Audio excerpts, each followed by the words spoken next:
October 13th, 1986. An ordinary school day in Ballyrowan, a quiet suburb of Dublin, Ireland. 13-year-old Philip Cairns packed his bag, said goodbye to his friends, and started the short walk home. It was a route he'd taken countless times, but on this day, he never made it. Philip simply vanished. When he didn't return from school, his family's concern quickly turned to panic. What started as a missing person report would soon become one of the most haunting and enduring mysteries in Irish history, a case that has baffled investigators and broken the hearts of a nation for decades. From the very beginning, the search for Philip was massive. Police, volunteers, and the community scoured every inch of the area. They feared the worst, but held on to a sliver of hope that he would be found safe. Hundreds of potential leads were followed, from possible sightings to anonymous tips. Yet, every path led to a dead end. Days turned into weeks, weeks into months, and months into years. The case went cold, frozen in time, with Philip's family left in an agonizing limbo, perpetually waiting for news that never came. For nearly 30 years, it seemed the truth of what happened to Philip Cairns was lost forever. Then, in 2016,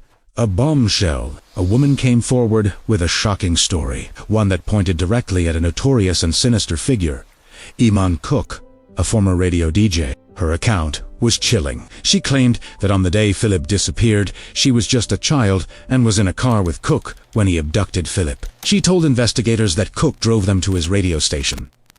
There, an argument erupted. She alleged she saw Philip get struck, and then saw him lying on the floor, unconscious and bleeding. The trauma was so immense that she fainted. When she woke up, she was back in the car with Cook, and Philip was gone. This wasn't the first time Eamon Cook's name had been linked to horrific crimes. By 2016, his public persona as a charismatic DJ had long since crumbled. He was already a convicted child abuser, his predatory behavior having shocked the country. When the police finally confronted Cook about Philip Cairns, he was terminally ill, living out his final days in hospice care. During questioning, he reportedly confirmed parts of the woman's story, lending it a terrifying credibility, but he refused to give them the one piece of information that mattered most: the location of Philip's remains. A few months later, Eamon Cook died, taking his secrets to the grave. Investigators hoped for a breakthrough with forensic evidence. DNA testing was performed on Philip's school bag,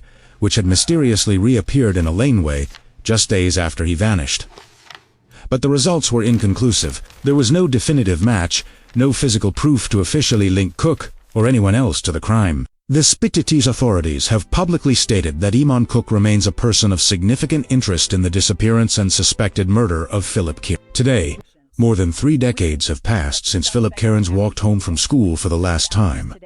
His body has never been found. No one has ever been charged. His family continues to live with the unimaginable pain of not knowing.